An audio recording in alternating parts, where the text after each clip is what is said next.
Welcome back to the Silver Lining, where it's no filler, no fluff. We just keep it a buck.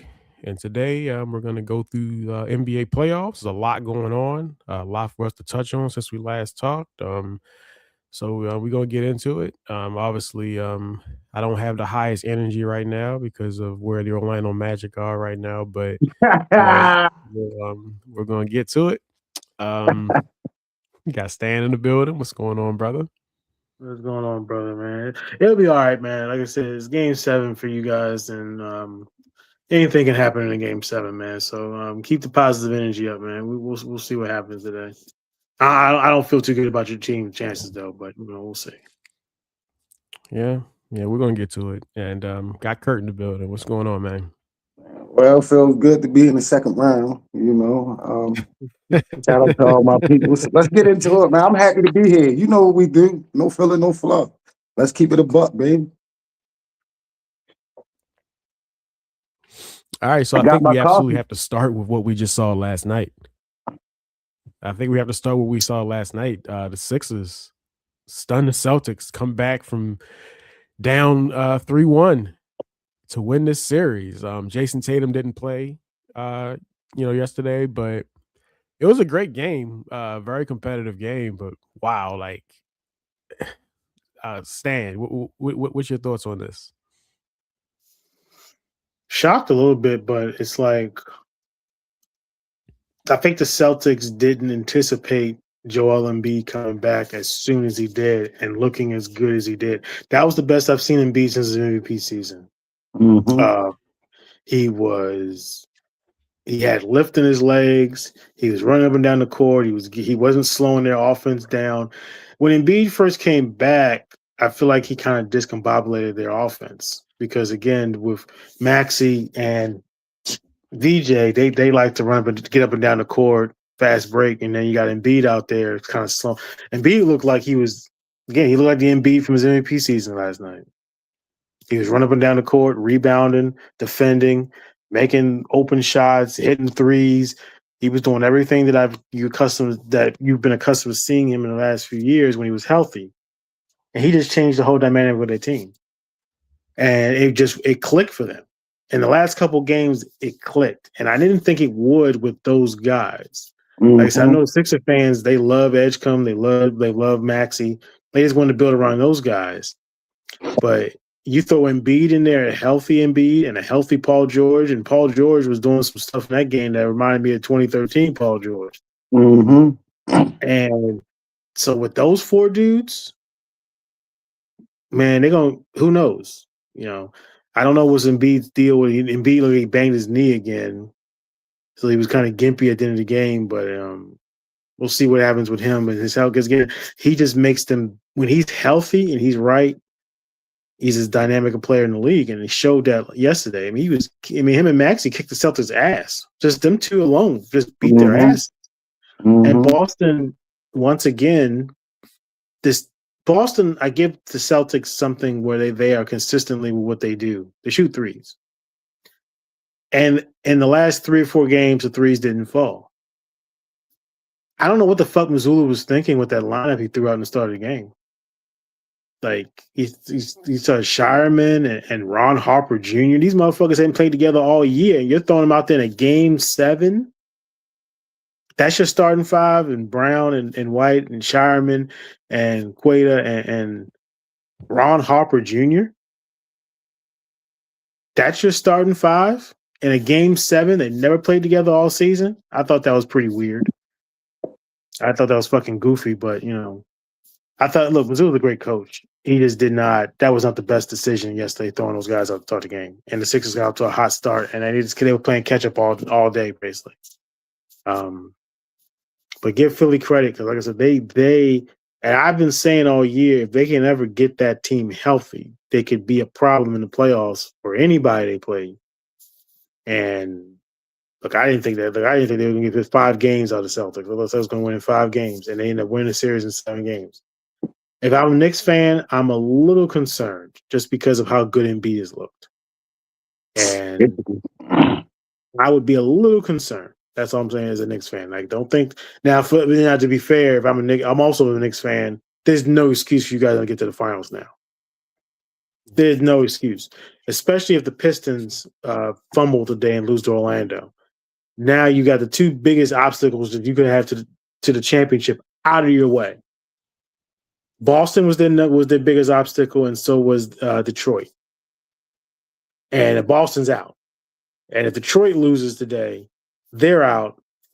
That should be a clear path for the Knicks to the finals. And I predicted the Knicks were going to get to the finals in the preseason. So I thought they were the best team in the conference, still were the best team in the conference, and they pretty much proved that. They threw the hammer down this week, and we'll talk about that a little bit. But yeah, I was surprised, but props to the Sixers, man. Like I said, they might got something going right now. They might have found something right now, and that could be dangerous for the next round for New York. But Boston choked it away. Bottom line, Boston choked it away. They couldn't make threes. Missed like 5 or 6 straight threes down the stretch when he didn't need it. Yeah. I didn't get it. Like Jalen, they have motherfucking Maxey on you, man. Overpower that motherfucker, get to the basket. Or at least stop at the mid range and shoot over top of them. Get you an easier basket. Yeah. Why are you taking a 3 when you didn't need it? They were only down 1. He took a 3, missed it. And then they were down 3, took another 3. And they didn't need to do that. Yeah, they just take too many fucking threes. They take too many threes. Really bad execution. Yeah. It was really bad execution. You know, I think because in that fourth quarter, the Sixers was ice cold in that fourth quarter. I mean, they couldn't hit anything. Like, I think at one point of the quarter, they were shooting like 15% from the field. Like, they couldn't hit anything. But the Knicks couldn't either. The Celtics couldn't either. And they just kept shooting just bad shots. I mean, they were just bad shots. They were bad shots.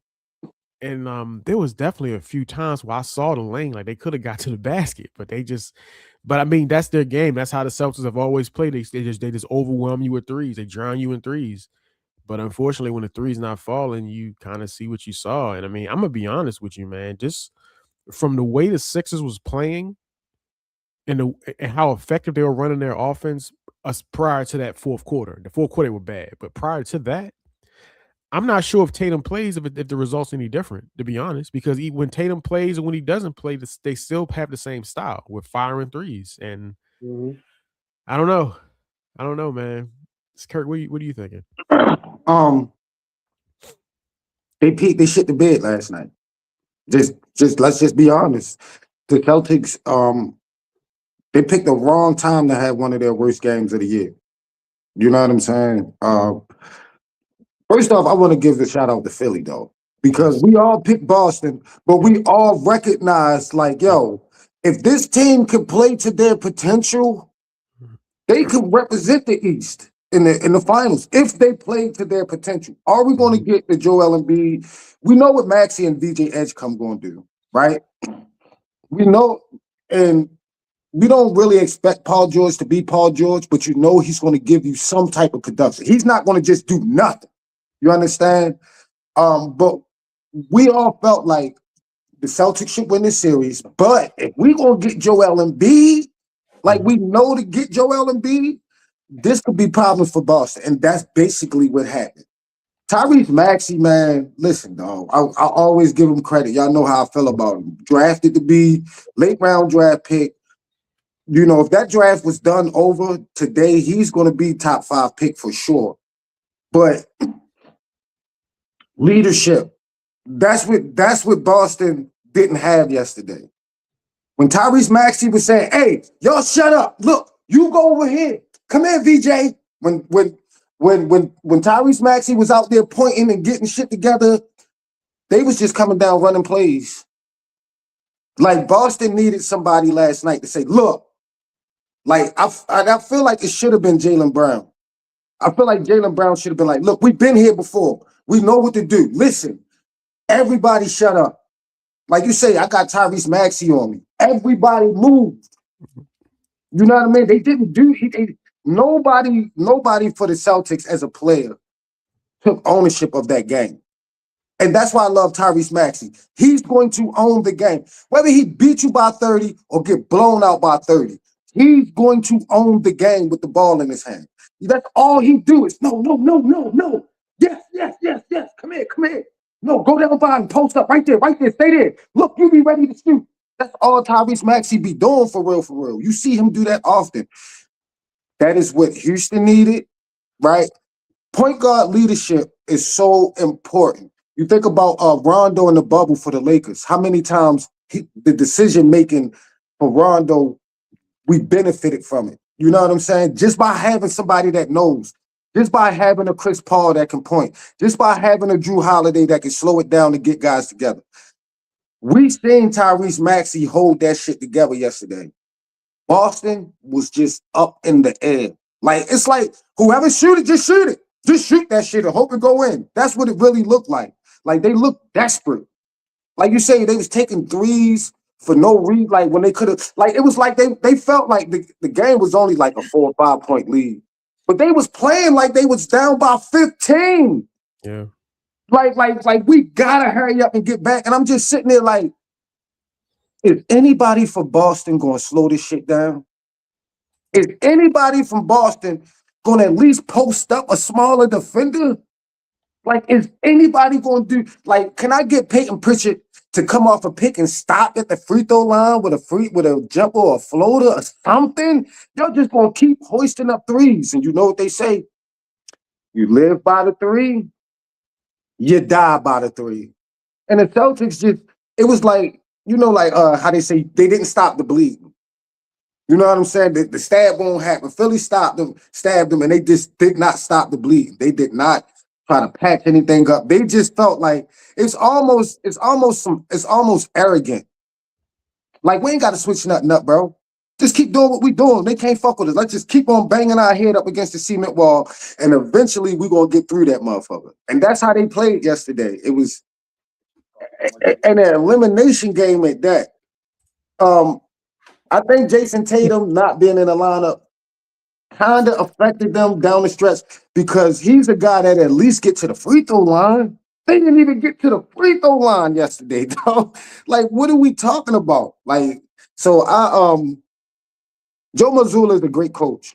He's proven he's a great coach, but he's not perfect. I'm not about to dump on Joe Mazzulla, but last year, in the elimination game, with Jaylen Brown fouled out in the third quarter, we was asking questions about his coaching then.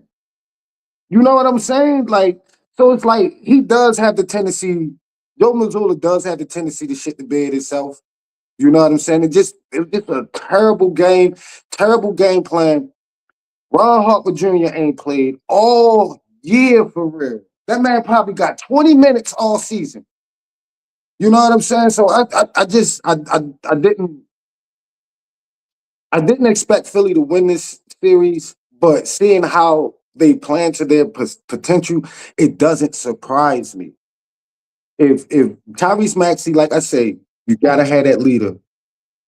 If Joel Embiid, listen, Joel Embiid don't even have to play that great that he did this series. Boy, he's gonna have to play that great to beat the Knicks. But what I'm saying is, they don't even need MVP Joel. They just need 18 and 10 from Joel. If I can get 18 and 10 from Joel every night, and we know Joel Embiid has owned Big Cat throughout his career.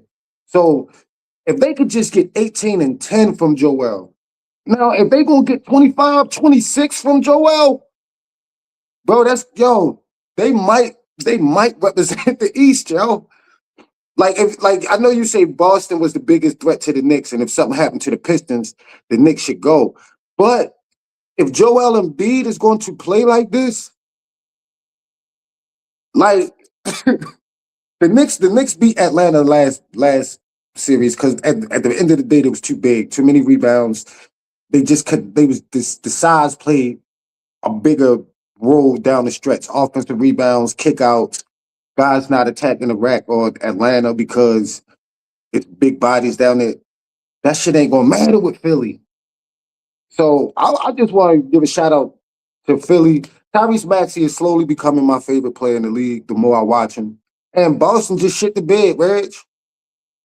You live by the three, you die by the three. They didn't have any alternatives outside of the three-point shot last night. And they paid the price for it. No leadership at all on the court for the Celtics last night.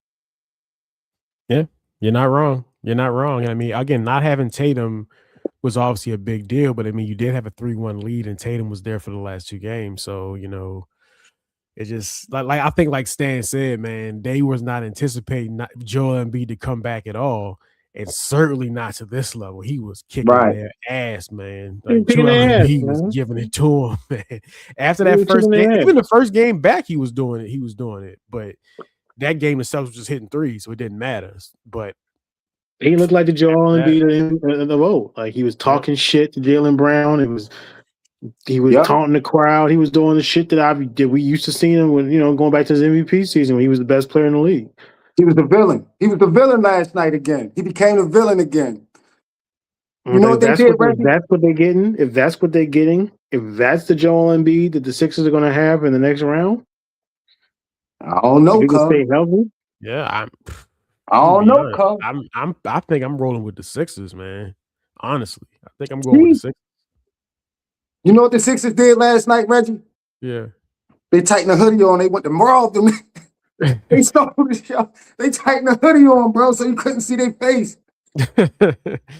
They stole the show last night, man. Yeah. All right. Let's move on to the game 7s today. The first game 7 is going to be the Magic and the Pistons. I think it's at 3:30, I believe.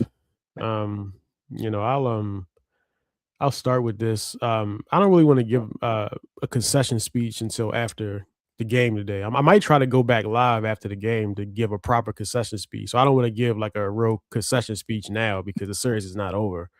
But I'll just say that, like, technically, you would say that what happened in game 6 would have to be like a top 5 worst moment for me as a sports fan. Like, you would have to say that, but strangely, it was not. I think it hurts more when you really believe that you're going to win.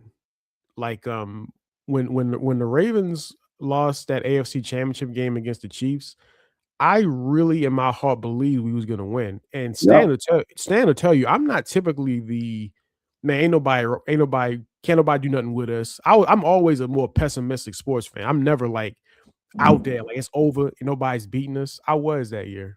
I thought we was gonna wash them. Again, I was doing the same thing, bro. Like I went to the game. I walked in that stadium expecting to win. Yeah. Yep. Everybody expected to win. A home game. Ray Lewis I walked in that stadium expecting to win. I was sitting there planning like, oh shit, what am I going to do after the game? I'm gonna go down with the fans and celebrate in the streets because we're not losing this game. Yeah. So yeah. I was honestly, bro, I was trying to see if there's a way I could figure out about when they might plan the parade. Because I'm like, if I can kind of predict when they might plan the parade, I could take off work right now. So I can actually go up. I'm sitting there like, it's hard to do it when they announce because then it's too late to like, put time in. I'm like, if I can kind of see when they might do it, I could probably take off and just pull up for the parade. That's how confident I was. So like that hurt a lot just because it just didn't feel real. I'm like, yo, I thought like we're supposed to be going to the Super Bowl and now we're not. Like it just didn't feel real. And then like I look back at when the Ravens lost to that Billy Cundiff. Billy Cundiff, that hurt more than anything. That's the worst for me. Yeah, it was like my mind was not in that moment. I had already moved to overtime because it's a 3-point game, so he's supposed to make the kick. We go to overtime, so my mind wasn't in that kick. My mind had already gone past that. Like, okay, make this. We win the coin toss. It's over. It's over. Joe Flacco was hot. Yeah, then he misses the kick, and then it's like, wait, the season's over. Like it's actually over. Like it just. That's the way. And I'll tell you what, one more before I get back to the match. I'll tell you one more. I don't know why this game meant so much to me, but do you remember the year the Ravens were not a good team this year, and they played the Patriots the year the undefeated season where Brian Billick caught timeout on 4th down. Yes, that loss hurt my heart, bro. Like for some reason, that game meant so much to me because but we were bad. It wasn't like we were going anywhere, but I wanted that game so damn bad. Yo, that was the Sean Taylor game. Remember Sean Taylor passed away, and Bray and Ed and Willis McGahee and all of them was holding each other. Yeah. Like that loss hurt. Yeah. But with the Magic game, right? I can't say it hurt because I knew it was going to happen. Like No, I you knew can't it was say going that. to happen. You cannot sit here and tell me you know that what's you crazy? knew. When I text him, right? I text him and we was texting. He was like, "We up 20, but it's a whole lot of game left." And I was thinking in my mind, like, why the fuck? Like, if I was him, I'd be happy. It's like he was preparing his mind for that shit though. Because he did text me. He was like, "We got the tendency to go ice cold, so I ain't that happy." Yep. And y'all niggas scored 19 points in the second half. I checked the score at halftime. I was out, and I checked the score. It was 60-38. I'm like, oh shit. I'm like, oh shit, Detroit's in trouble. They had 60 points at halftime. When I checked the score again, and Detroit was up like 74-71, I said, these niggas done scored 9 points in the second half. Yep. 9 points in the third quarter. They scored 18 points in the second half. Yep. They made 4 field goals the entire second half. 4. There's no way you could have prepared yourself for that. Maybe you might have been able to sit and think we might blow the game or whatever. There's no way that you prepared yourself to score 18 fucking points in the second half. Yo, that's crazy. I mean, that particular number, no, but dog, this is a team that we gave up a 33-0 run against the Raptors, some crazy number like that. Yeah, like, some crazy number like that. Yeah, we do the unthinkable, bro. So I can't say I was prepared for that. I was prepared for that particular number, but no, I was sitting there like, yeah, I know what's coming. See, I call it the third quarter Mosley special. That's what I've called it all year. Oh my third quarter. God. And for some reason, I'm just not ready to play. It's happened all year long. It's not just this all year long. I've actually told Stan multiple times, check your FanDuel. If you see the Magic are playing, if you check the score at halftime, if we're ahead by 15, bet that number because the number's going to go up for the Magic. Take that number. We're going to blow it.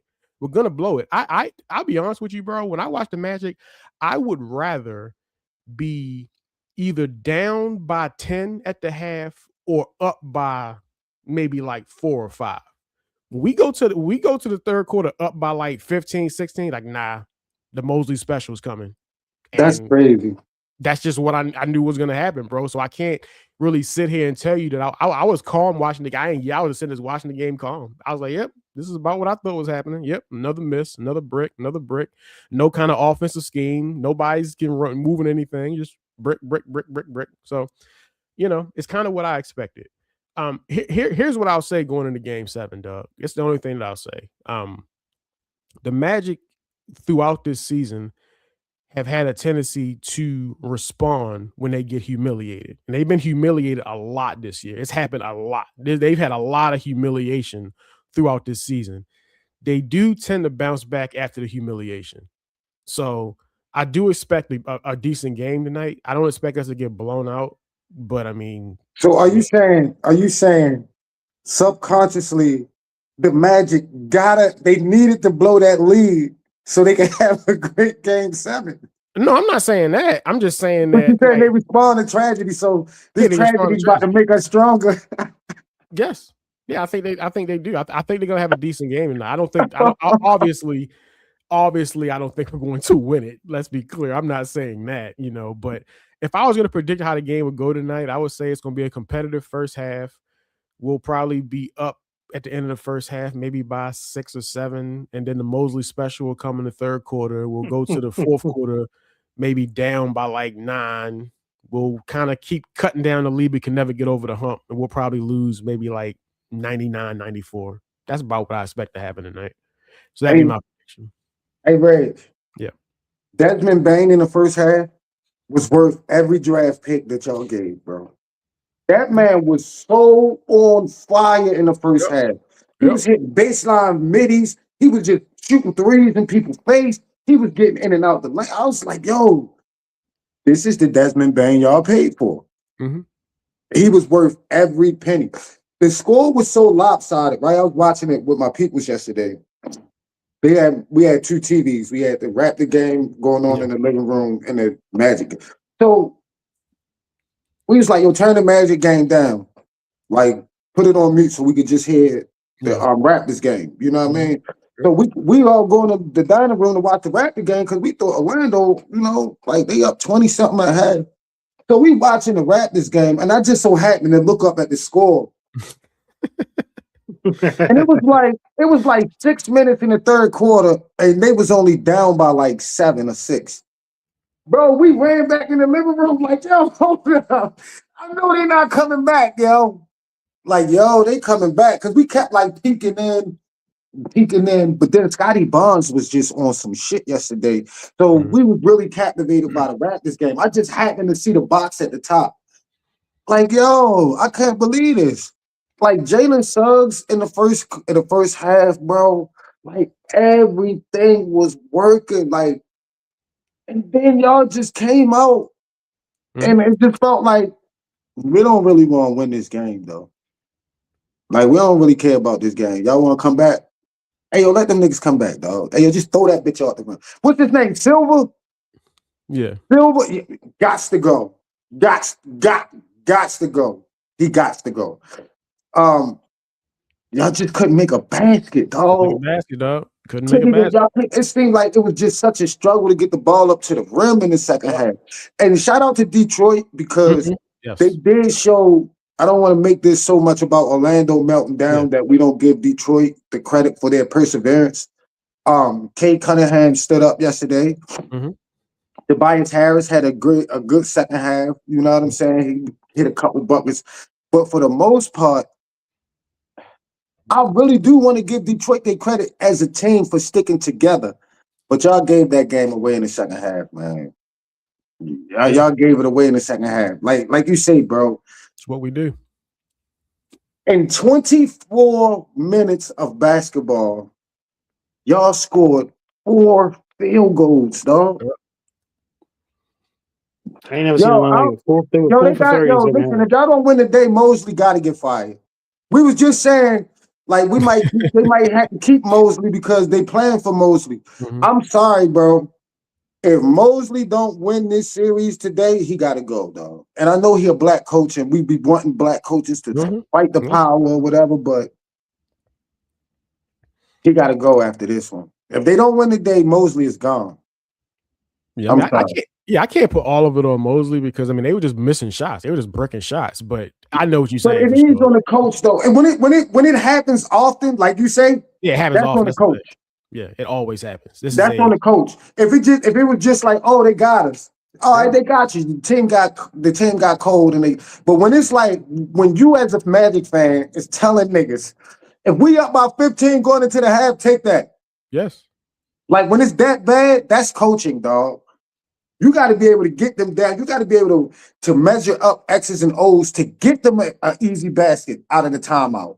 Out of the timeout, like 70% of the time, teams get a good shot directly out of the timeout. Yeah. Like y'all was coming out of the timeout, like. Yeah.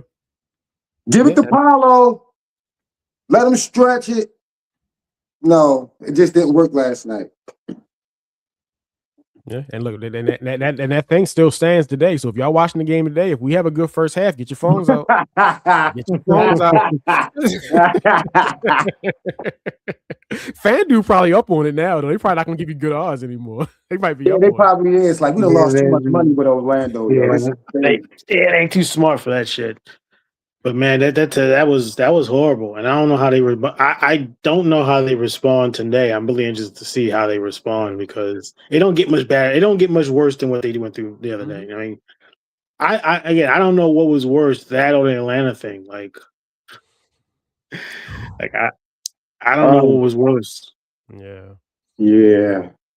I think Atlanta. You know what though? Atlanta is supposed to get beat, right? Like. Technically speaking, we go by the seeding, like the Knicks are favored, even though the Pistons are favored. Yeah, Pistons are favored. But I ain't gonna lie. I'd rather get blown out by 30, 40 points to a team that is supposed to be superior to us than blow a 20-point lead at home. I'd rather get blown out by 30, 40 points than lose an elimination game at home when I'm up by 22, bro. Yeah. And I mean, I don't know about that. I mean, I don't know. if you go back, like I said, go back to it was a game 3 of this series. We had a big lead and blew it, and then Franz Wagner saved us and went off and took control of the game. But we blew that lead. You go back to 2 years ago in the playoffs again. Remember we had that series against the Cavaliers. They went 7 games. Yeah. The first half, I think we ended the half up by like 17 or something. Then here comes the Mosley special, and then they blew it and went cold and couldn't score, and then the Cavs won the series. This is not a new thing. They've done it all year long. I mean, it was a ABC game against the Rockets.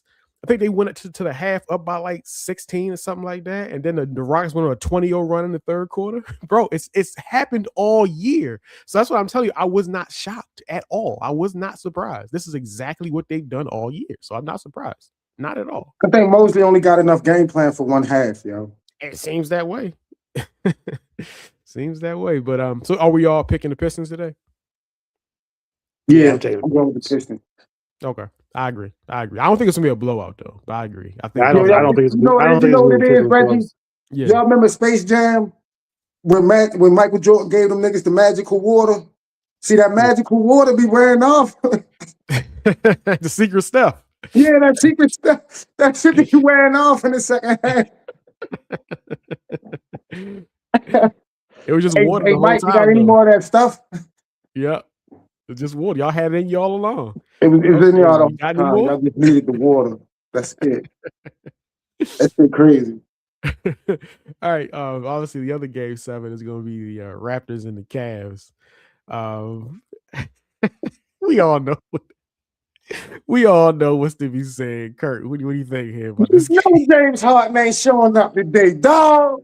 You know he is chilling. He putting his feet up. He getting his vacation. he getting his planes. Look, He getting his hotel reservations. You know he ain't paying today. It was like game 4, I think it was. I think I was watching that game, and I watched Harden come out on the floor, and I was like, yeah, Harden in Toronto for 3 straight nights. Yeah, this nigga looks like he just woke up an hour ago. Yeah. Like he literally looked like he just got out of bed, rolled out of bed, and went down to the hotel and got his uniform on and went on the court. That's what he looked like. I don't expect nothing. I mean, we all can kind of feel it's Harden going to show up today. It's Harden going to show up. They gonna need him to. They're gonna win this game. Man, why are you asking that rhetorical question? It's a game 7. You know he ain't showing up. Well, He gonna go out there. He gonna go out that motherfucker and left, right his ass right to Cancun. Nah, dog. I told you I don't believe in Cleveland. Period. I just don't, and I definitely don't believe in James Harden in the game 7. And Scotty Barnes, he unlocked Super Saiyan. Like that man has been going Super Saiyan, bro. This whole series, bro. Brandon Ingram ain't even play yesterday. Scotty Barnes went crazy. He went, and I always say he's one of the most underrated players in this league. This is when stars are born. Scotty Barnes today has an opportunity to elevate his name. He has an opportunity to take a one step closer to that superstar. Because he was playing big yesterday. He was defending James Harden. Look, it was this one play. He came down, he banged it with 2 hands over top of Jared Allen. Came right down, beat up James Harden, knocked the ball out, was yelling and screaming like he was a dog yesterday. And I don't believe in James Harden. I don't care that it's home. I don't care that Cleveland is home. I don't believe in them. So I'm going with Toronto. I think the score going to be something like probably like 106-97. It's going to be something like that. It's going to be a low hundreds, late 90s. You know what I'm saying? High 90s. Like 98-106 or some shit like that. It's going to be something like that. Because I don't see Cleveland. I don't see James Harden going out doing this thing. Now, if James Harden goes out and have a great game 7, I'd be just as surprised as I was of Orlando losing a 20-point lead, dog. I'll be so surprised. You can't teach an old dog new tricks. So, James Harden, I appreciate you. You had a good season. But we all know that your ass about to go get some lemon pepper wings, a fifth of Hennessy, and a bathrobe and some slippers.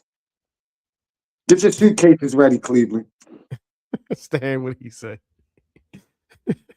I like the Raptors in the game today, man. Again, I haven't been impressed with Cleveland all season, and again, that's what you get when you're looking at a game 7 with James Harden involved in it. You're just looking at, okay, is he going to go 3 for 15? Is he going to go 5 for 20? Is he going to have 20? He's going to have 15 turnovers. You know, that's just what you expect with him. And Mitchell has not been. Mitchell needs to take over, period. He just needs to be like, yo, just get on my back. That's what I'm looking for from Donovan today is like, I'm just hop on me. I got it. We're gonna get to the second round. I'm just gonna go out here and kick everybody's ass. And I just don't know if that's what's going to happen. Toronto's beat them up pretty well throughout the series. They're a great defensive team, been all season, but they've really done a good job of Mitchell in the series. Is Evan Mobley going to show up tonight? Which Evan Mobley we're going to get today? Are we going to get the guy that had? Question. Are we going to get the guy that had 20 and 10 the other day? Or are we going to get the guy that has 10 points and 5 rebounds? That's going to be the key. Is what we're getting from Mobley. What am I getting from Harden? If I'm Cleveland, that's what I'm looking at. What am I getting from these guys? What am I getting from Mitchell today? What am I getting from Jared Allen? These all guys that just have had these moments of flashes of greatness. Yeah, flashes of greatness, and then they crash out in the worst possible time. Yep. And the Raptors have been really consistent throughout this series. Yeah, they've had a couple bad moments here, but their defense has been stellar. They've played physically with Cleveland, and Scotty Barnes is maybe taking the lead. Barrett has been really good in this series. Made that lucky ass shot the other night. Luckiest shot ever. I mean, I saw the highlights of it. I was like, I can't believe it went in. I just cannot. I couldn't believe it went in. But I like the Raptors, man. I like the Raptors today. I just don't think the Cavs. Again, I haven't been impressed with them all season. And again, you rely on James Harden, Evan Mobley in the game 7. So we'll see. But I'm taking the Raptors, man. And another thing, though, I've been very critical of Donovan Mitchell. Obviously, Donovan Mitchell got the game. He's nice. We know that the dude is a monster. But I call him a Robin because in these moments, this is when you prove you're Batman. This is when you prove it. And in these moments, I've never really seen him just shit the bed. I've never seen him just he's had a couple bad games, and that happens to players in the playoffs, and it just happens. You have a bad game. But today, he has an opportunity. Game 7 at home, right? You don't know what you're going to get out of Harden. Like he said, you don't know what you're going to get out of Evan Mobley. Donovan Mitchell needs to have 40-plus tonight. Donovan Mitchell needs a 45, 50-point game tonight. He's going to have to be that guy who scores 13, 14 points in the first quarter to set the tone. He's going to have to be that guy that puts so much pressure on him that James Harden don't really matter for real, for real. You understand? It has to be about D. Mitch tonight. Listen, I'm not going to keep on going because I personally like Donovan Mitchell, but I just don't see that Batman moment in his career yet. This is it. He has an opportunity.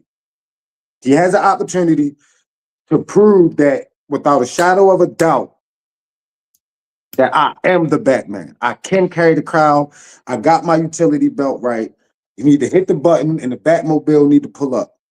That's what he needs to do today. And I hope he does, man. I hope he does. But I doubt it. So I'm going with Toronto also. Yeah, I got the Raptors as well. I picked the Raptors to start of the series because I felt I felt like this thing was going to go 7. I felt like the Raptors was going to be competitive, and this thing's going to go into the deep waters of Game 7. And in the deep waters of Game 7, I mean, I'm not taking James Harden. I'm just not. So or Evan Mobley. I forgot about Evan Mobley. Stan was right about that. Evan Mobley Mobley just as inconsistent as anybody in the league. Yeah. So I got it's interesting because the Raptors, like, they go through bad offensive spurts as well. You know, they do. They go through long spurts where they can't score, and then their defense has to carry them. So I actually think it's interesting because I feel like if the Raptors move to the next round, the Pistons are gonna be like, damn, man, like we can't get a damn break. Here come another team like this. You know, whereas if they get the Cavs, I think the Pistons like, thank God.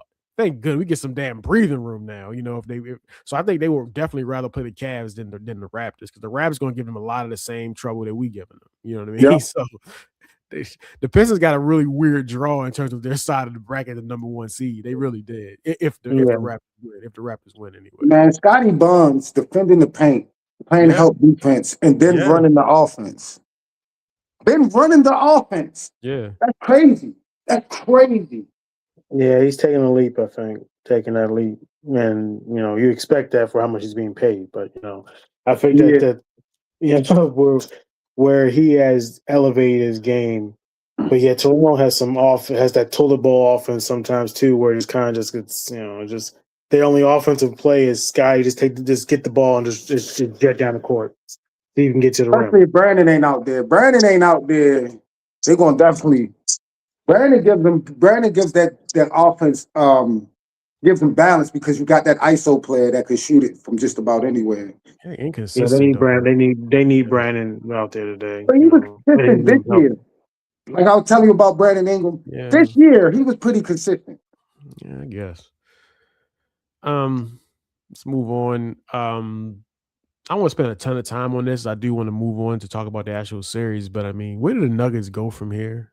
I mean, like, obviously they got they're a superstar, but like they have really mismanaged this roster and like to lose in the first round, and not only losing the first round, but losing the first round to a team missing their best player and one of their best role players. I mean, I know they were down 3-1, but I'm sorry, bro. Like, once their two best, not saying their two best players, but once their best player and one of their best role players is out in that series, you got to run that 3-1 back. Like, honestly, I'm expecting you to run the 3-1 back.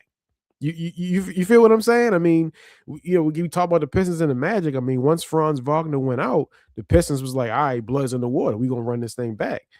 And this is way different. This is Anthony Edwards that's out. So I'm expecting you to run that 3-1 back. And then you don't do it. Like, where do we go from here with this Nuggets roster? The Nuggets biggest problem, I hate to say this, the Nuggets biggest problem is Joker. And I'm going to tell you why. He does not defend the rim at all. Every last one of the Minnesota Timberwolves is just going to the rim. And going, what's his name? Shannon, the dude for Minnesota came out the bench. He just going. We don't even know this dude, and he just going to the rack, just tomahawking it, 2 hands, layups, reverses, and Joker is just like, listen, bro, it's hard to win in the playoffs without no defensive shot block at the rim, dog. And they don't have like, okay, the first year they won the championship, they had guys like Bruce Brown, who you're not gonna get past Bruce Brown with just a simple cross. Like, they had guys that would make you work to get to the rim. They don't have none of them guys no more. P. Watson, he out. Like, they don't have no guy to chase on the defense. So now these guys, I mean, the sumo, like, just name a nigga that didn't go to the rim in this series. Yeah. Like, that is the biggest problem. It's not their ability to score. It is not even the roster, because the roster is technically built around Joker. He has, and when they're healthy, when Jamal Murray is healthy, and I'm tired of saying that throughout his career, yo. We've said that about Jamal Murray since he been drafted, for real. Like, when he's healthy, and then, you know, Aaron Gordon, one of those up and down players, but none of that is the big problem in this series. The big problem in this series is that Denver has no way to stop you from finishing at the rim directly. I'm not even talking like, bro, get dunked on. Get in, take a charge, do something. Joker does nothing, absolutely nothing when those guys are going to the rim. Just look at it. It's a free basket every time. That is the biggest problem with the Denver Nuggets. They have no interior defense. And as long as Joker is your center, right? As long as you got Joker at center, you're going to have that particular problem. If you can't stop points in the paint, I don't know how you expect to win in the playoffs. And that's just really what the biggest problem. It's not that Anthony Edwards was hurt and they lost. It was that Anthony Edwards was hurt and the nigga that replaced him did the same shit Ant be doing. That's the problem. The year that Minnesota beat them in the playoffs, that was the problem. Yeah. Anthony Edwards just go to the rack whenever he feel like it. Guys who just got a free rim. If you could beat your guy off the dribble, which isn't hard because they switch everything, right? So you're going to get an edge towards the rim regardless just by being out there. They have no way of stopping. And that's the biggest problem of the series. That's Denver's biggest problem. They got a couple other problems. But the biggest problem is the fact that Joker refuses to even try to block a shot. I'm sorry, bro. Where they go from here is you better get some perimeter defense or you better get a power forward that can protect the rim. Because Joker ain't gonna do it. I mean, I can't disagree with nothing that you said there. Stan, what do you say? Hey, man, there's not much to say about that. At the end of the day, their biggest problem is the two best players are shit defenders. And they were horrible in the series. Murray and Joker were horrible. Again, I'm not going to do I already know that the rebusiness history shit's going to come up with Joker and people are going to be like, these Joker, the Joker cheerleaders in the media, like Bill Simmons, who I like, by the way. Thinks a great basketball guy. Knows his shit. Absolutely. But the Joker, he's been one of the biggest Joker cheerleaders in the media. And I'm just looking at him like, dude, he was horrible. He was horrible. He was horrible. He was horrible in the series. Defensively, it was terrible. He was terrible. Murray was terrible on defense. And Minnesota was without their best player, who is arguably one of the 5 best players in the league, in Edwards. DiVincenzo was one of their best defenders out. Dosunmu was out in Game 6. Yeah, the guy I forgot to mention that. The guy that just cooked them for 43 points off the bench. And they had their guys and they lost in Game 6. Yeah. To Julius Randle and Terrence Shannon and Bones Highland. Yo, Terrence Shannon was going crazy, yo. I don't know, man. I don't know where this team goes, man. I'm just looking at them like Joker and Murray, your 2 best players, are getting older, which means they're not going to get much better on defense. They not. Guys don't get better defensively as they get older. Murray's always is an injury thing. Again, Joker had the knee thing early in the year. I don't think he was the same after that at all. I mean, before he hyperextended his knee, he was putting up some historic shit, man. His numbers were historically good. Mm-hmm. And I don't think he was ashamed that offensively. Yeah. But I don't think he was really the same player after that injury. Aaron Gordon, I don't think will ever be a consistently healthy player in this league, and he's making a lot of money. Christian Braun has the worst contract on the team, and maybe one of the 5 worst contracts in the league. Just wasn't. Just was a. Go look at his contract. Go look at his contract, and then go look at his numbers in the series, and you're like, "What the fuck?" And the crazy thing was, he was known as a defender.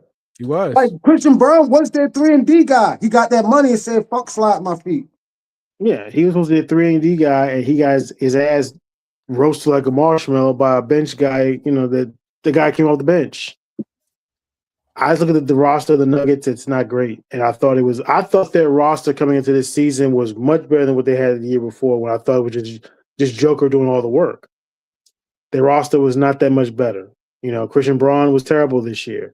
They didn't get a whole lot from Cam Johnson. I thought Cam Johnson was going to I said that a cheaper Michael Porter Jr. Michael Porter. Yeah, thought so. And it didn't work. Porter was great in Brooklyn when he played.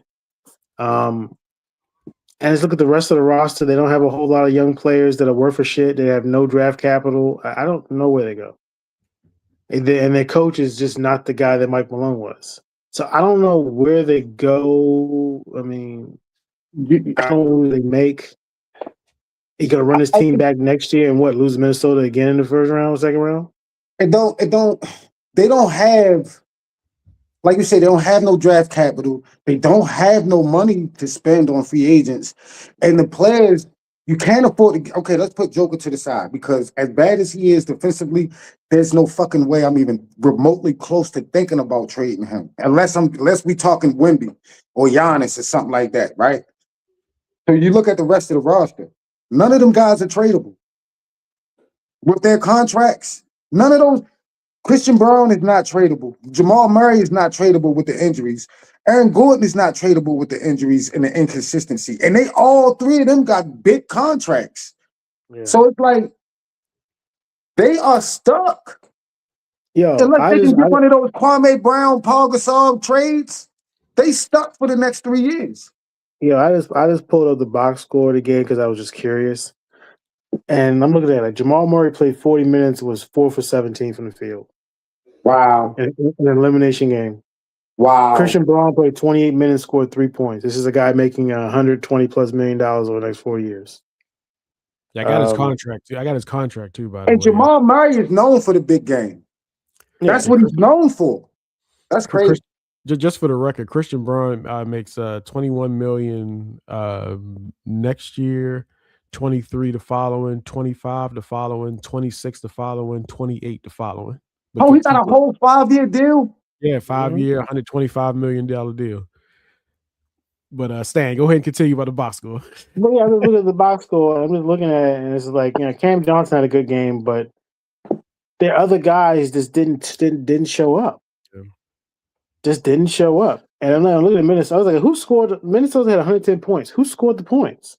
Because again, no Edwards, no Devo, no Sumo. And I'm like, oh yeah, Jaden McDaniels at 32 points. Jaden McDaniels, but I ain't gonna lie, Jaden McDaniels can do that though. I mean, 32 points is crazy, yo. But I mean, he is a for real ball player. Yeah, he is for sure. Okay, he's a great defender. He's a good player, but he had 32 and 10 rebounds. That's not what you expect from Jaden McDaniels. And Jaden McDaniels talked a lot of shit. He did. And he backed it up. Did. This is the same guy that came out and said, he came out and flat out said those dudes in Denver can't defend. Yeah, he was right. Yep. They said they got terrible defenders, and he kind of was right. Denver in an elimination game, and they were one of the top. Well, they were the top offensive team in net rating all season. They scored 98 points. 98 points, dog. That's crazy. Elimination game, and gave up 110 to a Minnesota team missing 3 of their best guards. What Terrence Shannon had? Shannon had 24 points. 24 points. He took a shit ton of shots. He probably only shot 1 3. He probably only made 1 3. He did. He was 1 for 7 from 3. You see what I'm saying? So that means all of them points. So that means 21 points came from the paint and free throws. The fuck out of here, Joker. It's not great, man. So I don't know what they do, man, because again, that roster is what it is. The guys are signed. They don't have a lot of roster flexibility at all. And again, your 2 best players are shit defenders. I don't know what you do. I don't know.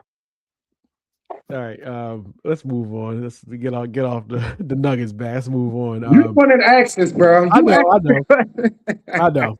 I thought I had so much hope for that team, man. Yeah. Hey, Rand, you remember though when we was doing our predictions, I took Denver on the under because of the fact that they had no interior defense. You did.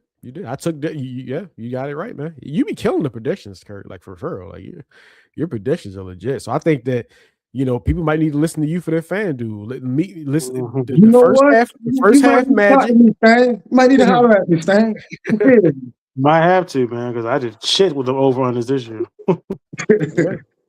Do we give the Wolves any chance against the Spurs? Because I don't, and all that stuff. All that getting to the paint and scoring, walking to the Terror Dome now. So Yeah, it doesn't work out. I No, think we may as well go on and open up the janitor's closet because I think this is a sweep. Get the broom out. They ain't got enough shooters. You're gonna have to have shooters to beat San Antonio. Minnesota ain't got enough shooters. They don't have enough shooters. They just don't have enough shooters. Like I said, Wemby's sending everything back if he come into the paint. He's sending everything back. Yep. He's playing at a high level right now, and I don't. Yeah. Even if Edwards comes back, man, again, Edwards has been gimpy pretty much for the last 3 or 4 months of the season. Just stay out. Yeah, just stay out. What he like 25, 26? Sit your ass down. You got the rest of your career. Yeah, get that knee right, man. But no chance. All right. Lakers closed out the Rockets. 6 games. They move on to play the Thunder. Anything y'all want to touch on in this Rocket series? I want to talk about the Lakers and the Thunder matchup. But anything y'all want to touch on the Rocket series before we do that? It's just another reason for people to shit on Kevin Durant. I mean, he hurt. What they shit on Kevin Durant for? But he went to Houston because of that roster.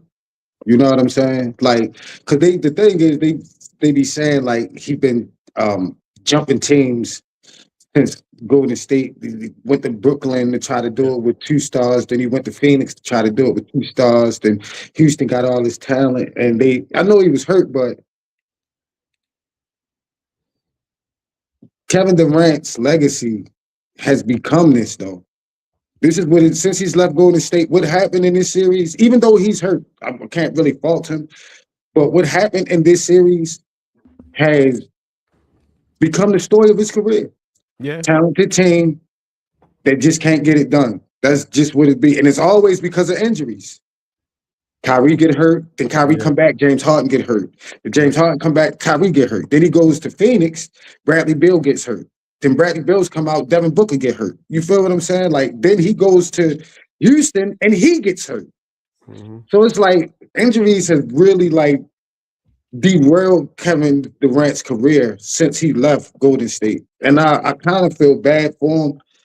But then again, I don't, because he was playing against that gold and purple. You feel what I'm saying? Like, I just feel bad. For some reason, I just feel bad because I think Kevin Durant gets a lot of unfair judgment for his career, to being as good as he is. But this has been the story of his career.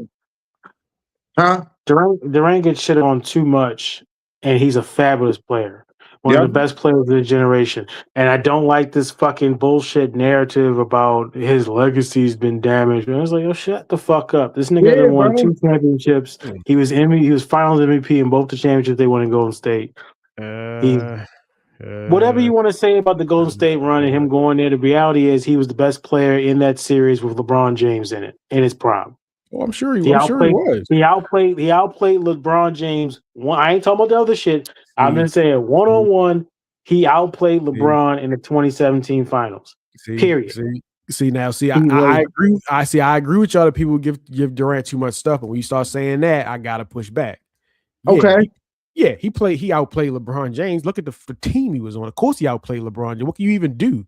You can't double team him when you got the 2 greatest shooters of all time on the perimeter. Of course, he outplayed LeBron James. You switch the teams, he outplayed him. Bro, you act like they wasn't double teaming. You act like LeBron James was facing a double team the whole time. Like them boys were scorching. Like J.R. Smith and Kevin Love, them boys were scorching. They wasn't leaving nobody to help LeBron. Yo, you sitting there talking about some Kevin Love and J.R. Smith. I'm talking about Klay Thompson and Steph Curry. No, but what I'm saying is, come on, bro. Like this, it's not even. No. I'm not comparing the teams. I'm comparing the fact that LeBron didn't have to fight through too many double teams and Golden State anyway. They were saying let LeBron do his thing. But what do the others want to do? Let LeBron do his thing. The point is that Durant gets a lot of shit because he went to Golden State, and I don't think that's fair because he was a free agent, and he was a free agent. No, I didn't say that. I ain't gonna say that. An opening. No. He was a free agent. He went to a team that had an opening.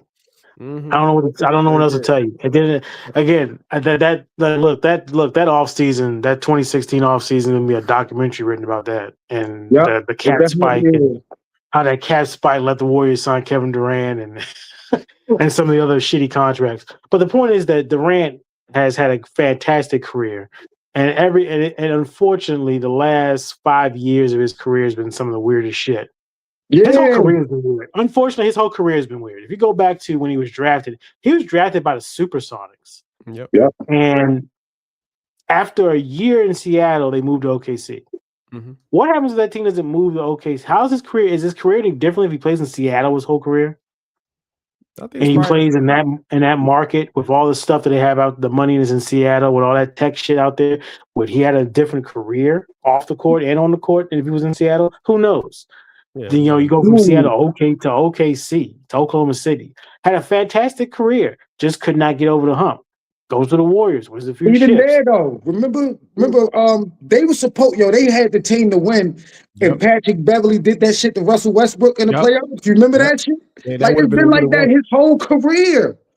They've always just kind of came up short, man. And like I said, he went to Golden State, won the couple of rings, but ever since then he's been just unhappy everywhere he's been. He was how you ask yourself, how can you be unhappy in Golden State with that team and that coach and that culture and that fan base, and you guys are just doing nothing but winning? But he got unhappy there. He got unhappy because he was always going to be second fiddle to Steph Curry, no matter what he did. He was always going to be Steph's team. He was always going to be Klay's team. The Brooklyn thing was a disaster. The Phoenix thing was a bigger disaster. And then he goes here, and they get off to a great start, and then the fucking whatever that was, that the burner shit came out. Mm-hmm. And it feels like ever since then they just weren't the same team. Yeah. And then he got hurt. He played most of the season. He didn't miss for like 3 or 4 games this year. He played most of the season. Yeah. He played a lot of minutes because they relied on his offense too much. And that's where they got burned in the Lakers series. When you rely so much on Durant's offense, now he's not there. Now who's the guy we're going through an offense? Şengün? His soft ass? Şengün? Nah. Jabari Smith played well in spurts in the series. Amir Thompson. If he doesn't have a move, he doesn't have a game. He doesn't have a mid-range jump shot. He needs a mid-range jump shot. That bro, if he gets a mid-range jump shot, he's Scottie Pippen. He's that athletic, that talented on both sides of the court. Yeah. But that Rockets team fell apart because they relied so much on Durant, and Durant wasn't there. And they lost the series because of that. They lost the series because they didn't have a point guard. Again, we just talked about point guards and how important point guards are. And Houston felt like, we don't need one. We're going to rely on Reed Shepherd. Nah. No. Look, man. I'm sorry, dude. I gotta go back to maybe it's a separate conversation, a Kevin Durant legacy conversation. The Durant conversation is a different conversation. We don't need to have that because that's like a 20, 25, 30 minute conversation. That's fair. I'm just saying it to point out that this is what happens to, and this is what's been happening to him for the last 5 or 6 years. This is what's been happening to him. A team that's built to win, because if you look at Houston, they are built to win, and but they don't have a point guard, and that's about it. But this is what happens to him. He gets hurt this year, but before him getting hurt, it was everybody else getting hurt. When the point guard that you invested, that you paid a lot of money to, gets hurt and is out for the season. And he's a pretty good point guard at that. Too. He's a damn good point guard. And then Durant gets hurt at the end of the season. The injuries became too much for them to deal with. And Steven Adams is another underrated part that they wasn't there because of his offensive rebound. Oh my God. I forgot about Steven Adams. If you can't keep, DeAndre Ayton off the boards, man, I don't know what to tell you. But DeAndre Ayton that got sunk by Rudy Gobert. Yeah, but look. The story of the series was LeBron James and LeBron playing the greatest hits. That's basically what like your favorite band. You played a rap group from the '90s. LeBron played the hits. It was classic LeBron. The best of 25, 7 and 7. Just we've been seeing it for 2 decades now, and it's just. And people just take it for granted. Yeah, it's fine. Wu-Tang Clan getting together. It's just playing the hits.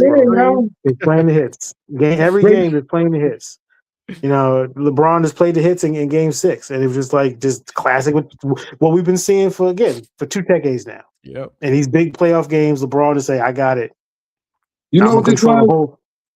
This was the Biggie duets. Remember the Biggie duets? They took the old verses and they put it It wasn't. It wasn't that, but it wasn't anything like that. But yo, it was just that's what he does. I'm gonna control the whole game. Yep. I'm just gonna control the game. I'm gonna do what I want to do. I'm gonna get guys open shots. I'm gonna attack the basket because they got nobody can stop me. You know, and that's what he did. And that's what he did the whole series. And again, these niggas that want to come out here and criticize and challenge LeBron. Look, you ain't gotta like them. You ain't gotta like the man or not. The reality is you gotta respect what he does. At the end of the day, 23 seasons in the league, still playing at a high level is fucking ridiculous. Regardless of what you think about the brother, what you think about what he does, and who cares? This is about basketball. Basketball, yeah. At the end of the day, 23 years in the league, 41 years old, now been in a situation where I got to carry the team again offensively, and I got to play defense on the other end. I don't have my two best guys. I get Reeves back. He's still a little rusty, obviously, because his shot wasn't there.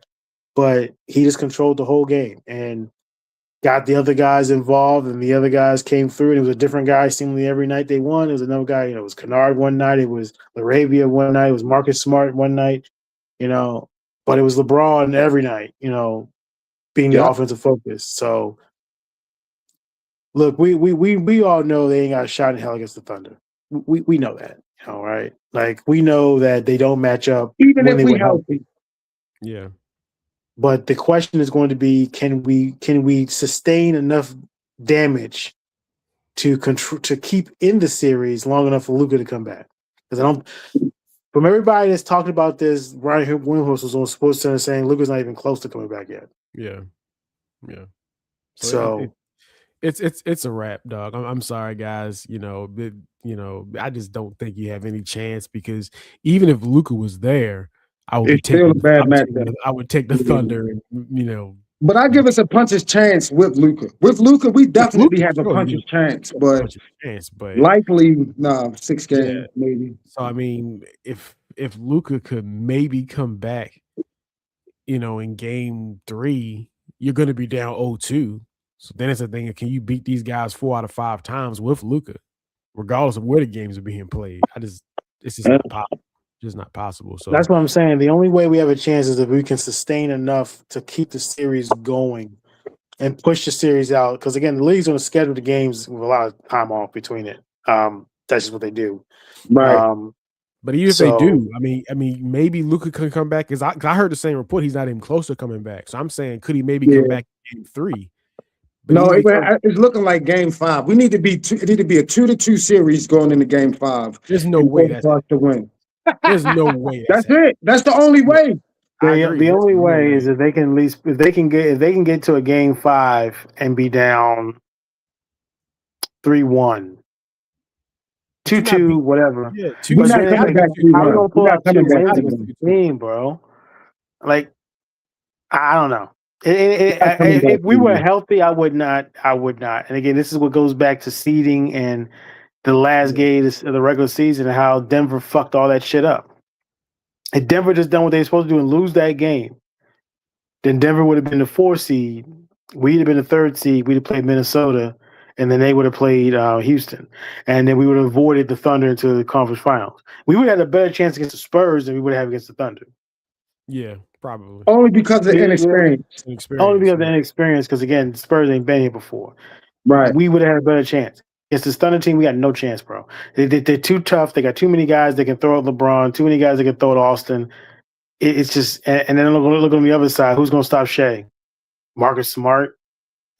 I mean, that's all we got. I mean, yeah. Marcus Smart is playing. Listen, hold up though. Yeah, if Marcus Smart can continue to play like he's been playing, that's the thing. See, when you put a nigga like Lou Dort out there on Marcus Smart, that shit changes. When you put those guys like Kason, all of these defenders that they can put on, like them dudes in Houston ain't played no defense on Marcus Smart. Marcus Smart did whatever the hell he wanted. They got too many guys they can throw at us defensively to stop our best player, whoever it's Austin or LeBron. They got too many guys that can lock them up, that can pressure them. And it's just, again, if we can stay in the series long enough for Luka to come back, but even if Luka comes back at game 5 or game 6, and I don't say get into a game 6, quite frankly, but if they were, what do you expect from a guy? What are you expecting from Luka and play basketball in 2 months? Exactly. It's unfortunate that this shit happened. If the injuries happen to Reeves and Luka, because if we were healthy, I would like to go on toe to toe with him in a 7-game series. Mm-hmm. I would too. I would like to see that. Roster, I would have loved to go toe to toe with them in a 7-game series and saw what happened. But look, I'm just glad that we got the first round, because what I did not want to hear, and you all know what the narrative would have been if Houston came back and won the series. You already know what it would have been. That receded hairline at buffoon Stephen A. Smith said it on Friday anyway about LeBron, they lose the series, what the narrative is going to be, LeBron James blew a 3-0 lead, and it's like, first of all, it's a team game, jackass. It's not one-on-one. It's not one-on-one. Not playing one-on-one. It's a team game. I don't know why you guys keep talking about this shit like it's a one-on-one game. It's a team game. 5-on-5. Always has been, always will be. Mm-hmm. The reality is, even if they would have came back on us 3-1, the way LeBron is playing, you can't fault him. Like, that man, it ain't like he's been out there choking. Like, that man is out there busting niggas' asses, bro. Even when they lose, he's busting asses, dog. He is going to do his thing against OKC and probably get swept. But he's going to do his thing. Look, LeBron he looked old in game 4. I'm not gonna say it. He did look old in game 4.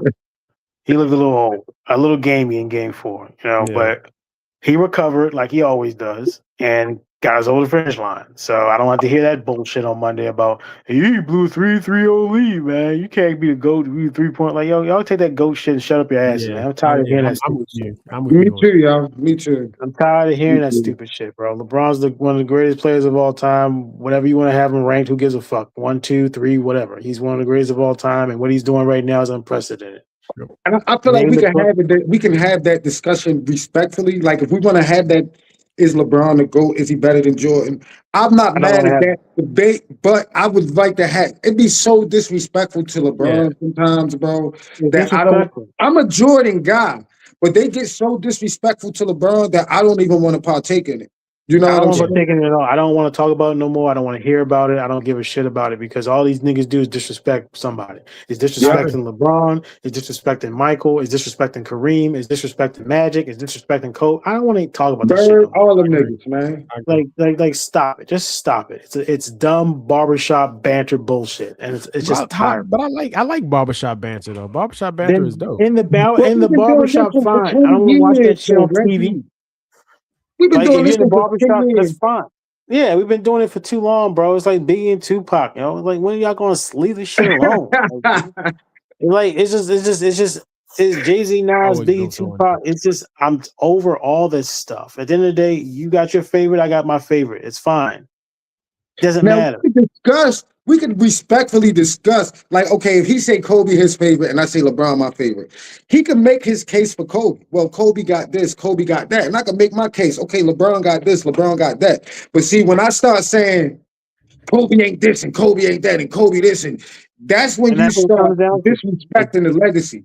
That's too far. And that's the problem. And the problem is these Jordan niggas come in here and they start doing this disrespectful shit about LeBron with what do you go 4-6 in the finals. It's like, yeah, he went his teams went 4-6 in the finals, and he played 4 times against the fucking Warriors. And the Spurs, one of the biggest dynasties ever in the NBA history. What are y'all talking about? Like, his first finals appearance, he was basically a puppy on a shitty team against the fucking Spurs in 07. You know what I'm saying? I get, it's just the shit is stupid, because again, it feels like it's just as toxic as anything else that we've discussed. Yep. Kendrick, Drake, Biggie, it's all toxic bullshit now, because it's all about tearing down one nigga to big up dinner, and I'm tired of it. I'm all about debating. Like you say, I'm all about the banter, but I don't like disrespecting hard work. Like, this man LeBron worked hard. This man Jordan, they worked hard in their careers. Kobe, they worked hard. So I've always tried to have a debate, and without being like, if I'm gonna make this case about Jordan, I'm gonna have to say 6-0 in the finals and you 4-6 in the finals. That's just a part of debate. But when you get to that whole oh, LeBron ain't this, LeBron ain't that, LeBron ain't this. And I'm looking at this man, LeBron career, like, hold up. They say LeBron ain't clutch. How? How? Like, is he as clutch as Kobe or Jordan? I would rather have the ball in Jordan than Kobe hand, but I'm not gonna say that LeBron ain't clutch. Man, been doing It's a stupid that's talking it, point. and that's It's a the shit. dumb talking point. That's the shit I be talking about when you take credit from a man that he's deserved. Like if you say LeBron James, he has a problem at the free throw line. Boom, that's legit. Yeah. That's legit. But when you start talking about he can't close, he ain't got that killer instinct, that's when I'm ready to stop having a conversation with you. It's a dumb conversation. I just But now you're making up shit. You just making up shit to argue. You gonna tell me LeBron ain't got a killer instinct? Man got 40,000 points in 20 years. You gonna tell me he ain't a killer? Fuck out of here. Fuck out of here. Like Yeah, I I kind of put like y'all said, like all those other topics. Like I don't mind having the debate about Jordan and LeBron. I don't mind having a debate about Kendrick and Drake. I don't mind having a debate about Pac and Big or Jay and Nas. But at this point in my life, I only want to have that conversation with people whose opinions I respect. You know what I'm saying? It has to be somebody that has some actual knowledge of it. So when you're just kind of out there, like I don't really feel like having that conversation with you because you don't really know the game like that. You don't know ball, you don't know rap. If you don't know those topics, I don't really want to have that conversation with you, honestly. But I love debating, so I don't mind ever having them debates ever. I love to debate that stuff. But I have no desire to debate any of that anymore. I just don't have a desire. Hey, when they say Jordan wasn't no playmaker, that motherfucker got one of the highest assist to turnover ratios in history. Shut your dumb ass up. Niggas don't be knowing, like, they don't be knowing. So when I talk to them, they don't. Yeah, basketball is the number one sport I feel like that everybody want to have an opinion about, but don't know shit. Don't know shit. Don't know shit about the game. Don't know nothing about what these dudes did when they played. Yeah. But again, we didn't reared off into that fucking topic, so let's get off of that shit. Yeah, I actually want to close out actually talking about inside the NBA because man, I've always loved the show. Man, I love Inside the NBA, but something ain't working no more. I don't quite. I guess something's off, bro. Like the show is just not. It ain't it no more, man. Like you heard what Chuck said? What Chuck said? Last year he said we're gonna be working for the dummies next year. That's what he said that. He did say that. Yeah. He said, "Man, we're gonna be working for them dummies next year." I don't know. It sure looks like they working for the dummies. Yeah, I mean, because it don't. Like I love Charles. Charles is like one of the most consistent. Like I still do, but like you say, like I think Kenny need to shut up, bro. I mean, Kenny know the game though. I mean, Kenny. But Kenny says some of the wildest shit. Shaq said, no, this is the wildest. Shaq said, I've never seen when Kyrie and Luka was together. Shaq said, I've never seen two guards of backcourt get it like Luka and Kyrie get it together. This nigga Kenny Smith said, if me and Sam was in this era, he had to be what? He had to be Joe. He had to be. No, he was dead serious. He said, if me and Sam was in this era, I was like, what? He had to be joking. Yo. I had to look that up. He had to be bro. You can look that up, yo. He actually said that shit. Yeah, there's just too much. I think the problem there's a number of problems with the show. Number one, it's on ESPN. That's the biggest problem. Working for the dummy. They don't have the time they had on Turner. Turner would give them an hour after game to just talk about the game. Mm-hmm. They guys got 25, 30 minutes and 15 of it's commercials. So there isn't enough time for them to just discuss the games and then they're going to commercial. And then it's like the humor of the show has been taken out as everything has been kind of condensed into short stuff, not like it used to be. Yeah. And I just think and I think at the end of the day, the Amazon show and the NBC show, while not perfect, they're at least celebrating the game. And I think that show is just too negative. It's too much, back in my day, and it's too much, if I were playing, it's like, you're not playing in this era. You're not in this era. You're not playing the game. Shaq in particular is one of those people who still thinks he's, in his prime and he can go whoop everybody's ass. And it's like, dude, no. He had a great career. But would you be able to play? Okay, who cares? I just don't have time for if I played in this era bullshit. You're not playing in this era. You're not. We're not playing fantasy basketball. We're not playing 2K. This is real, To be honest with you, Jack, you would still get your 30 to 40 points, but you'd be the biggest defensive liability. Everybody and their mother would try to be switching to get you out to the perimeter. Exactly. So again, and Mike Bibby was doing it back then. Yeah. So it's like, no, it's just I just think the show sucks, and I think it sucks for a number of reasons. And I think one is because on ESPN, and two, I just think people are just kind of over the old grumpy bastards doing the whole, back in my day, and this game is, these guys are sensitive. I swear to God, if I hear one more fucking old guy talk about how sensitive players are nowadays, I'm gonna fucking lose it. And it's like, I think people are just tired. There's just people who are just negative about the league. Yeah. And it's people who don't even watch the league, who don't watch the games on a normal basis. You're just negative about the league because that's the end thing to do, is be negative about the league and say, back in the 90s, it was like, yo, go watch a game from the 90s on YouTube right now. Tell me that shit is entertaining. You're not going to be able to do it. Go watch a game from the 90s. Go watch one of those Bulls-Pacers games. Those Bulls-Pacers games, and watch how that game is played and tell me it's better than it is now. It's not. It's just not. Watch how they pack the paint and guys just stand around the paint while one guy's dribbling the ball for 20 seconds. That's entertaining. No, it's just not the same game. Different brand of basketball. It's a different brand of basketball. It's an evolution of the game. People need to get off of that. Like I said, it's a shame because I love the show. We all love the show. Basketball fans love the show, and it's just not the same. And so I'm hoping that they'll just, just bow out gracefully. Because quite frankly, it's no better than the countdown show with Stephen A. and Kendrick Perkins. It's better than that one. No, it's definitely better than that one. Okay, that's Kendrick Perkins is terrible. He's terrible. He's terrible. Look, if we ever did a worst basketball takes ever show, I mean, most of those takes are gonna come from like four guys. It's gonna come from Skip Bayless. Who's had his mouth around the cock of LeBron James for 30 years now. Oh my goodness. It's going to be Colin Cowherd. It's going to be Stephen A. Smith, Max Kellerman. All these guys have said some of the dumbest shit about basketball. The dumbest shit. Ooh, I mean, Colin Cowherd once said that Ben Simmons was the face of the NBA. Yeah, that's crazy. But Stan, like, if you're recording your takes, you're gonna have bad takes. We got bad takes. We recording now, so we got bad takes. I said last year, I said Paolo Banchero was going to be the MVP conversation. That was a bad take there. You could run that one back and say that guy doesn't know what he's talking about. So once you start recording sports, but even in that though, Reggie, there is at least like some legitimacy behind your argument.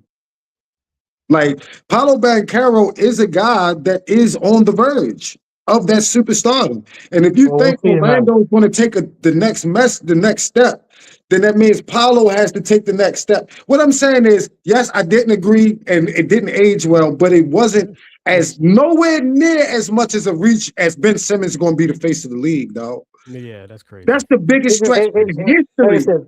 They've all said bad things. Like Shaq said that Bol was comparable to Wemby.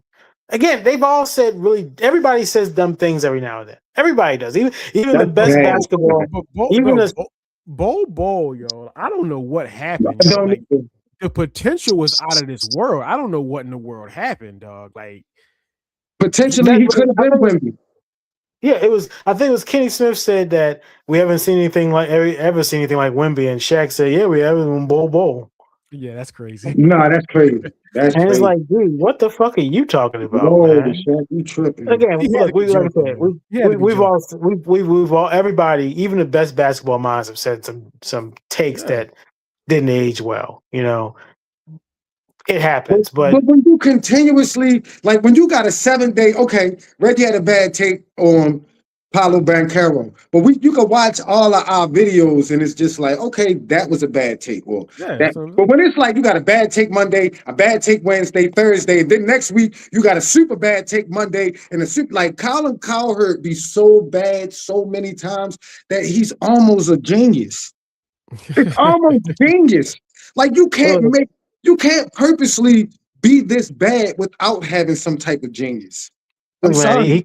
he called Lamar Jackson Tim Tebow 2.0 when he got drafted. So again, But these Stan, people no, say, Stan. A lot of people didn't see Lamar coming. Like, believe it. Like, let's be honest. Everybody passed on Lamar Jackson, including us. We had to trade back to the first round to get him. If we thought Lamar was that, we would have made sure we took him in, right? Tim I just Tebow think 2.0 though, yo. yeah, that's pretty not. awful. I understand why he would have said that. I understand why he would have said that. I get it. It was pretty awful. But like the point is that, like I said, we all have bad takes. Yeah, but I think that the problem with that show is people just. I love basketball. I don't want to listen to a bunch of dudes telling me how fucking horrible the game is. Yeah, yeah. I just don't want to see that. I don't want to hear a bunch of guys telling me how shitty the game is. Yep. I don't want to hear it. Again, it's a great game. There are problems with it. Absolutely. They can be fixed if they had the right commissioner. Don't think we have the right commissioner for the league right now. But that's another argument. Yes, marketing wise, in terms of marketing and bringing in the money, yes. I think he needs to do I think he needs to do something about this and player entitlement. Like these guys not wanting to practice and these guys you know what I mean? But I agree, but I can't say he's a bad commissioner, man. Adam Silver didn't say he was a bad commissioner, no. Yeah. I'm just saying I don't know if he's the right commissioner for where the league is right now. Right now, that's a fair assessment. That's a fair where the league is right now, I don't think he's the best commissioner for it. But like I said, the point is that I just think that I don't want to hear guys tell me how shitty the game is. Yeah. Especially when you just finished watching the game. Like I love the game. Yeah, I love the game. I think it's in a good place. Could it be in a better place? Absolutely. But so can the NFL, so can baseball. Everybody can be better. Yeah. I just think that I don't want to hear that shit. When you go to watch the Prime show and it's guys that you like, guys who play closer to this era, like the NBC show with McGrady and Carmelo and Vince, and these guys played closer to the era. I just think that when we got that, and now we look at the Inside the NBA guys and it's doing the same old, whatever, comparing guys to Jordan all the time, and it's just. I just think it's kind of run its course, and it should have probably been left when they made the switch over. But ESPN paid the money for it, and now it's just because we love it. That's why they did it. They are a staple. But what I'm saying is they are a staple in the basketball community. Those three. Yeah. Well, actually, those four if you count Ernie, right? Yeah, absolutely. But what I'm saying is, why would you bring them there and water down why we love them? Yeah, and then that's the problem. And we all knew it was going to happen. We all had a feeling it was going to happen, and it happened. So he told us we're going to be working for the dummies. Yeah, so hopefully they either just put the show out to pasture or make some changes to it, and then those changes should not include like Stephen A. Smith being on there or anything like that. But they got it's been disappointing to see the show kind of drop off like that. Especially when you turn the channel and you see Melo and Vince strictly talking basketball. Right. Yeah, just talking basketball. They need to bring some pressure off of their high screen because you can't allow Steph Curry to get that room as long. That's how they talk. Yeah. Yeah, and it's just like, especially kind of where the game is now in terms of like the game has a lot of problems, and a lot of people are putting a magnifying glass to those problems, and they're making them huge. They're making it feel like the NBA is on the downswing. And then you turn on Inside the NBA. And look, I love Charles, man, but like from a marketing perspective, it's not the best thing when you literally have Charles Barkley on the show talking about, I'm watching the NHL such and such game when the NBA playoffs is going on. Like, even if you're doing that, like when you say that publicly, it's kind of like you're like just downing the game. And it's like, so you're covering the game, but you're not even watching the game. You rather watch the NHL shit. And look, NHL playoffs be exciting too, but if you're covering the NBA, it's probably not the best thing to literally say on air. Oh, I can't wait for that game. And knowing that it comes on at a time when the NBA game is on, it's hard. Yeah, But I think he'd have never No. did that. He'd have never said that shit on Turner Sports though. I think Chuck He is did. still. He said bitter. it all the time on that. This is He on said it Turner? all the time. He said it all the time on there. Yeah, It's just no. he always done it. He's always done it. It's just that, like, you know how sometimes you can do something at one point where the error is different, and then you do something at a different time when the error is different. It's just different. You know what I'm saying? Like Yeah. back then, it was fine. It was like humorous all the way, but like now, because of where the game is and the belief that the NBA is on a downswing, just from a marketing perspective, it's not the best thing when your guys covering the game is saying they're not even watching it. You know what I'm saying? So. Can you imagine anybody like covering the NFL saying some shit like that during one of the NFL pregame shows? Right. Would never happen. Would never happen. Never see Richard Sherman again.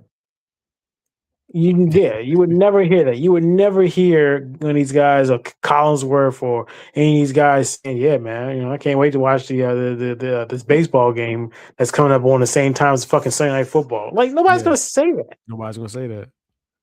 So again, they gotta fix that, man. And again, I think the best thing for that show is to kind of fade away and let's remember it like it was, and just kind of just forget this whole season ever happened. And look, they can throw whoever they want to do on their fucking countdown show. It's gonna suck, whatever. Just I actually a person who I thought they would feature on Inside the NBA a little bit more, that actually knows the game and actually talks basketball. I would have liked to see this person more often.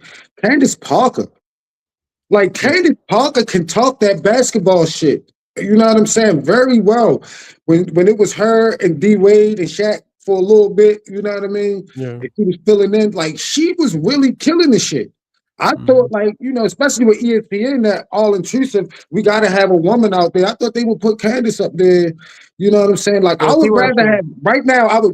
I hate to say this, but I would rather have Candace Parker than Charles or Shaq right now.